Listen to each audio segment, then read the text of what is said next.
Hello cuties, आज हम बात करने वाले हैं my girlfriend is an alien के एपिसोड 11 की। एपिसोड स्टार्ट होता है उस फ्रेगरेंस से। फैंगलैंग का दिल सिर्फ जाओकी के लिए धड़कने लगता है और वो उसके करीब आ जाता है और करीब आ जाता है एंड उसको किस कर लेता है। फिर जाओकी थोड़ी देर बाद उसको धक्का देती है। फैंगलैंग कहता है कि ये हमारी कंपनी ने परफ्यूम बनाया था जो कि अब तुमने तोड़ दिया है, तो इसके बदले में अब तुम बना के दो। और बिल्कुल वैसी ही फ्रेगरेंस चाहिए जैसी अभी यहाँ पे थी। कि यारी जाओ की जब घर पहुंचती है तो जाओबू ये पता लगाने की कोशिश कर रही थी कि अर्थ पे लोग किस क्यों करते हैं। तो वो इसमें ये पता लगा पाती है कि इसके पीछे कोई लॉजिक नहीं होता है। कोई इंसान अगर दूसरे को किस करना चाहता है तो इसके लिए वो बहुत टाइम से प्लानिंग कर रहा होता है। और फिर जाओ की अपना दिमाग लगाती है और सोचती है, अच्छा फैंगलैंग ने मुझे किस इसलिए किया क्योंकि मैंने उसको किस किया था, तो वो अपना फेवर रिटर्न कर रहा था। दूसरी साइड फैंगलैंग असिस्टेंट हैन से पूछता है कि अगर वो लड़का उस लड़की को किस कर दे तो वो उसने क्यों किया होगा। असिस्टेंट हैन कहता है क्योंकि वो उस लड़की को पसंद करता होगा, बट फैंगलैंग कहता है कि पसंद वसंद वाली कोई बात नहीं होगी, वो लड़की उसके बहुत ज़्यादा करीब थी और माहौल ऐसा बन गया था तो उसने ऐसे ही कर दिया होगा। तो असिस्टेंट हैन फैंगलैंग के पास जाके खड़ा हो जाता है और कहता है, तो बॉस कभी कभी आपका मन करता है कि आप मुझे किस करो। और फिर वो ये कह देता है कि अगर आप किसी को प्यार करते हो, पसंद करते हो, तो उसका पता लगाने का बहुत आसान तरीका है। जब भी आप उस इंसान को देखते हो आपके चेहरे पे एक स्माइल आ जाती है। अगर वो सामने नहीं होता तो चारों तरफ आप उसको ढूंढते रहते हो और रात भर सपनों में भी वही आपके आता है। और इन्हीं सब से प्यार की स्टार्टिंग होती है। फिर नेक्स्ट सीन में दिखाते हैं जाओ की वो परफ्यूम बनाने की कोशिश कर रही थी बट वो फ्रेगरेंस आ ही नहीं पा रही थी। वो अपनी आंखें क्लोज करके स्मेल करने की कोशिश करती है कि कहीं मिल जाए, बट कुछ मिलता नहीं है। तभी फैंगलैंग उसको काम करते हुए देख रहा था तो वो रूम में आ जाता है। जैसे ही जाओ की उसके स्मेल को, हार्मोन्स की स्मेल करती है, वो उसके करीब आ जाती है और करीब आ जाती है और वो सोचती है कि यही स्मेल तो चाहिए थी। और इतने में फैंगलैंग के थोड़े से हार्मोन्स रिलीज़ होने लगते हैं जो स्टोर हो रहे थे जाओकी के रिंग में।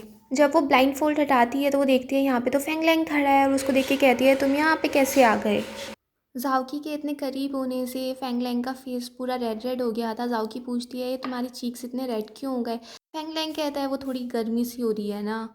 फिर जाओकी को ध्यान आता है कि कल क्या हुआ था, उसके रिंग उस फ्रेगरेंस से टच हो गई थी इसलिए वो इस टाइप का परफ्यूम बन गया था। तो वो फैंगलैंग को बताती है कि वो कल फ्रेगरेंस इस टाइप की इसलिए आ रही थी क्योंकि उसमें तुम्हारे हार्मोन्स मिक्स हो गए थे, तो वो बनाने के लिए हमें तुम्हारे हार्मोन्स की ज़रूरत पड़ेगी। जब फैंगलैंग जाओकी की बात को टेस्ट करता है तो उसको भी यही लगता है कि हाँ जाओकी ठीक ही कह रही थी। वो अपने ऑफिस में इसी बारे में सोच रहा था और इसी बारे में सर्च कर रहा था। तभी असिस्टेंट हैन आके बताता है कि दूसरी कंपनियां अपने परफ्यूम बनाने में क्या क्या चीज़ें यूज़ करती हैं। तो फैंगलैंग कहता है, क्यों ना हम अपने परफ्यूम में इस बार ह्यूमंस के हार्मोन्स यूज़ करें। इसे सुन के असिस्टेंट हैन कहता है, वाओ बॉस आप कितने ज़्यादा इंटेलिजेंट हो। तभी वहाँ पे जाओकी आ जाती है, उसको भी बात बताई जाती है तो वो भी बहुत खुश हो जाती है कि वाह ये तो बहुत अच्छा आइडिया है। वो कहती है, मैं अपनी सारी रिसर्च अभी R&D डिपार्टमेंट में भेज देती हूँ, और बहुत ज़्यादा एक्साइटेड होकर वहाँ से चली जाती है। थोड़ी देर बाद फैंगलैंग ऑफिस के बाहर जाता है तो उसको वहाँ पे जाओकी नहीं दिखती। तो फिर उसको असिस्टेंट हैन की बात याद आती है कि जिसको आप प्यार करते हो अगर वो सामने नहीं होता तो आपकी नज़रें उसी को ढूंढती रहती हैं। रात को फैंगलैंग को जाओकी के ही सपने आ रहे थे और वो बहुत ज़्यादा डर्टी डर्टी सपने देख रहा था। तो मॉर्निंग में जब वो ऑफिस पहुंचता है, जैसे उसको जाओकी दिखती है वो वहाँ से भागना चाहता है, बट जाओकी ने उसको देख लिया था। फैंगलैंग ये सोचता है कि मैं हर रोज़ इसको देखता हूँ इसलिए मुझे सपने इस टाइप के आ रहे हैं। तो वो जाओकी को बाहर काम करने के लिए भेज देता है। ऑफिस में वो डॉक्टर जैंग से कहता है कि मुझे ऐसे हिप्नोटाइज कर दो जिससे मैं जाओकी से नफरत करने लगूं। डॉक्टर जैंग कहता है कि तुम कैसी बातें कर रहे हो, अगर तुम उससे प्यार करते हो तो ठीक है ना, अपने दिल को फॉलो करो। बट फैंगलैंग कहता है ना कि तुम्हें मेरी बीमारी का तो पता ही है, मैं ऐसे किसी के साथ नहीं रह सकता हूँ। मैं जो उससे आज प्रॉमिस करूँगा अगली बार वो मुझे याद ही नहीं रहेंगे, तो फिर इस सब का क्या फ़ायदा होगा। डॉक्टर सैंग उसको समझाते हैं कि ये तुम सिर्फ डर रहे हो इन सब इमोशन से। अगर तुम्हें रिग्रेट नहीं होगा अगर जाओगी कहीं और चली जाएगी, किसी और के साथ चली जाएगी और ये तुम्हारा चांस मिस हो जाएगा तो। तभी वहाँ पे असिस्टेंट हैन आगे एक न्यूज़ दिखाता है कि एक लड़की डिलीवरी करने जा रही थी और उसका एक्सीडेंट हो गया। तो वहाँ से एकदम से भागता है कि जाओकी को कुछ हो ना गया हो।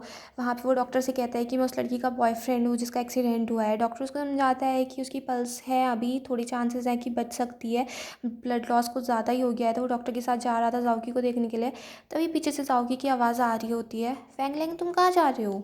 तब जाओकी को देख के फैंगलैंग की सांस में सांस आती है, वो उसको एकदम गले से लगा लेता है। फिर दिखाते हैं असिस्टेंट हैन जाओकी का हेलमेट लेके आया होता है, तो फैंगलैंग कहता है थोड़ा मजबूत हेलमेट ला के दो इसे। जाओकी के जाने के बाद फैंगलैंग हैन से कहता है कि मुझे कुछ लव कन्फेशन केस ला के दो जो सक्सेसफुल रहे हैं। असिस्टेंट हैन कहता है मैं आपको ऐसे ऐसे केस ला के दूंगा जिससे आप कभी फेल ही नहीं होगे। फिर दिखाते हैं फैंगलैंग जाओकी को डिनर पे लेके जाता है और असिस्टेंट हैन ने पूरी प्लानिंग कर ली थी। वेटर आके रोज़ की खूबियाँ बताना शुरू करता है, ये इतने में जाओकी देखती है कि सामने एक लड़का एक लड़की को प्रपोज कर रहा है और वो बहुत ज़्यादा खुश हो जाती है। तो इस चक्कर में फैंगलैंग का ये प्लान फ्लॉप हो जाता है। फिर असिस्टेंट हैन दूसरी तैयारी करता है, वो 99 रोजेस का बुके भेजता है और तब फैंगलैंग कहता है कि जाओकी मैं तुमसे एक बात बहुत दिनों से बताना चाहता था। तभी वहाँ पे एक दूसरा कपल 999 रोजेस के साथ अपनी एनिवर्सरी सेलिब्रेट कर रहा होता है और जाओकी उसको देख के खुश हो जाती है और फैंगलैंग का ये प्रपोजल भी फ्लॉप हो जाता है। फिर फैंगलैंग थर्ड टाइम ट्राई करता है, वो एक नेकलेस लेके आया था जाओकी के लिए, वो उससे प्रपोज करने ही वाला था कि सामने एक लड़का एक लड़की को डायमंड रिंग से प्रपोज कर देता है। फैंगलैंग का ये प्लान भी फ्लॉप हो जाता है और फिर असिस्टेंट हैन हार मान ही लेता है, वो कहता है बॉस इससे ज़्यादा मैं कुछ नहीं कर सकता। वहाँ से जाने के बाद वो दोनों ऐसे ही टहल रहे थे, तभी जाओकी को ठंड लगने लगती है, तो फैंगलैंग अपना कोट उसको पहना देता है और पहनाते पहनाते ही दोनों एक दूसरे की आंखों में खो जाते हैं। फिर जाओकी को वहाँ पे फ्राइड चिकन दिख जाता है और वो खाने के लिए पहुँच जाती है, मगर पे करने के लिए फैंगलैंग अपना ब्लैक कार्ड दे रहा होता है, पर जाओकी मना कर देती है, नहीं वो अपने मोबाइल से पे करती है। जाओकी कहती है कि लोग प्रपोज करने के लिए चिकन का यूज़ क्यों नहीं करते, रोज़ तो थोड़े दिनों बाद ऐसे मुरझा जाते हैं, बट चिकन तो तुम्हारे पेट में चला जाता है, तुम्हारी आत्मा को तृप्त कर देता है। जाओकी कहती है कि तुम्हें नहीं लगता इस बात का सेंस बनता है, बट फैंगलैंग उसको देख के स्माइल ही कर रहा होता है। फैंगलैंग उसको टिश्यू देता है, बट इतने में ही जाओकी फैंगलैंग का कोट यूज़ कर लेती है और फिर फैंगलैंग खुद उठता है जाओकी का मुंह साफ करने के लिए और उन दोनों में फिर से वही एक मूवमेंट हो जाता है और हार्मोन्स निकलने लगते हैं जो फिर से रिंग में स्टोर हो रहे थे। फिर नेक्स्ट डे फैंगलैंग पूरी प्लानिंग कर लेता है कि वो किस टाइप से जाओकी को प्रपोज करेगा फ्राइड चिकन के साथ। अभी फैंगलैंग का वहाँ पे एक एलए का फ्रेंड आ जाता है जिसके साथ उसने बिजनेस किया था, तो बातों बातों में बात गर्लफ्रेंड पे आ जाती है। फैंगलैंग कहता है मेरी गर्लफ्रेंड को तो तुम जानते ही होगे ना, फिर वो जाओकी को दिखाता है, बट उसका फ्रेंड मना कर देता है, नहीं इस लुक को तो मैंने कभी पहले नहीं देखा। फैंगलैंग शॉक्ड हो जाता है, वो असिस्टेंट हैन को बुलाकर उससे पूछता है कि तुमने जाओकी को कैसे इन्वेस्टिगेट किया था। असिस्टेंट हैन कहता है कि और तो कुछ नहीं था, बस यही कि वो आपके नेबर की बेटी है और वो फ़ॉरेन से वापस आई है। फिर फैंगलैंग जाओकी की इन्फॉर्मेशन निकलवाता है और उससे उसको कुछ खास तो पता चलता नहीं है, बट क्योंकि उसने जाओकी को मिलने के लिए बुलाया था, जाओकी उसका वेट कर रही थी, वो वहाँ पे जाता है, वो उससे पूछ लेता है कि तुम कौन हो, जो तुम दिखा रही हो वो तुम हो नहीं, तुम मेरे नेबर की बेटी भी नहीं हो और हम लोग स्टेट्स में मिले भी नहीं थे। जाओकी सोचती है मैं इसे अब ये तो बता नहीं सकती हूँ कि मैं एलियन हूँ, और अगर बता भी दिया तो ये विश्वास तो करेगा नहीं, तो उससे कहती है कि क्यों ना हम घर चल के मैं तुम्हारे लिए कुछ बनाऊँ और फिर मैं तुम्हें धीरे धीरे सब बात बताऊँगी। फिर वो पूछती है कि क्या बस तुमने इसीलिए मुझे यहाँ पे बुलाया था। तभी वहाँ पे बारिश पड़ने लगती है जिससे फैंगलैंग को एक बात और याद आ जाती है और फिर वो गुस्से में वहाँ से चला जाता है कि तुम तो किसी और आदमी का हाथ भी पकड़ रही थी, तुमने मुझे पास्ट में भी धोखा दिया था। और फिर वो वहाँ से चला जाता है और जाओकी वहीं पे बैठी रह जाती है। बारिश भी पड़ रही थी, उसके पास अम्ब्रेला भी नहीं था, तभी वहाँ पे अम्ब्रेला लेके जियांगशी आ जाता है और यहीं पे एपिसोड फिनिश हो जाता है। अगर आपको ये पसंद आया हो तो प्लीज़ मेरे चैनल को सब्सक्राइब करें, लाइक करें।